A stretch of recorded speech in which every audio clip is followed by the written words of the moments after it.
worked. And I think that that is like such a key to this whole story, is that there was a lot of early, like the earliest negative baby feedback that Uniswap received was like, this is too simple and too dumb. Like you can't just like create a stupid, dumb on-chain trading strategy and expect it to like make, be profitable for people to do or beneficial for people to do.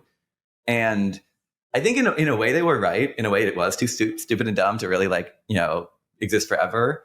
But at the same time, it provided like the benefits of it offset the downsides of it, if that makes sense. Like the level of decentralization it achieved, the level of like, like the fact that no one needed to trust anyone else, the fact that anyone could create, anyone could create a liquidity pool without having to have like an extreme level of sophistication. Like, yes, it wasn't sophisticated enough for the most sophisticated people to want to come in and participate in it, but it was like unsophisticated enough that anyone could participate in it. And the ability for just anyone to create a liquidity pool was so different and new from anything else that was around at the time. Even other early AMMs didn't have an experience where like anyone could come in and create a pool, at least even like at the front end level, if it allowed it at a smart contract level.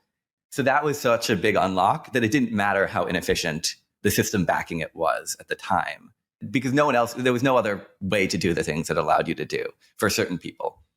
From there, we spent the next 4 or so years basically building new versions of the protocol, improving it.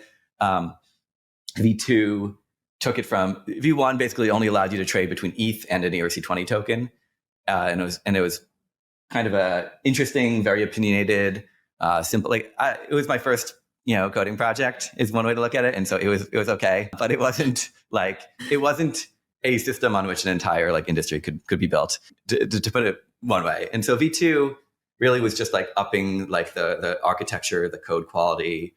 It did add a few more features. It allowed you to trade any ERC20 for any ERC20, which enabled things like stablecoin to stablecoin trading instead of just ETH to stablecoin. So it added like a few new features. It was just like better infrastructure, easier to interact with, but it wasn't, and like just a better code base. And that was sort of what going into at the launch of V2, probably Uniswap was doing a few $1 million a day in trading, maybe like 5 to 10. And that was in spring 2020, about a little bit over a year after the launch of V1. And that is sort of when things kind of like went crazy. And we had what was called DeFi summer. And Uniswap V2 went from doing like $5-10 million a day in trading in the spring to by the fall, it was doing, it had passed $1 billion a day in trading. There was a token added to the protocol every 10 minutes for the entire summer.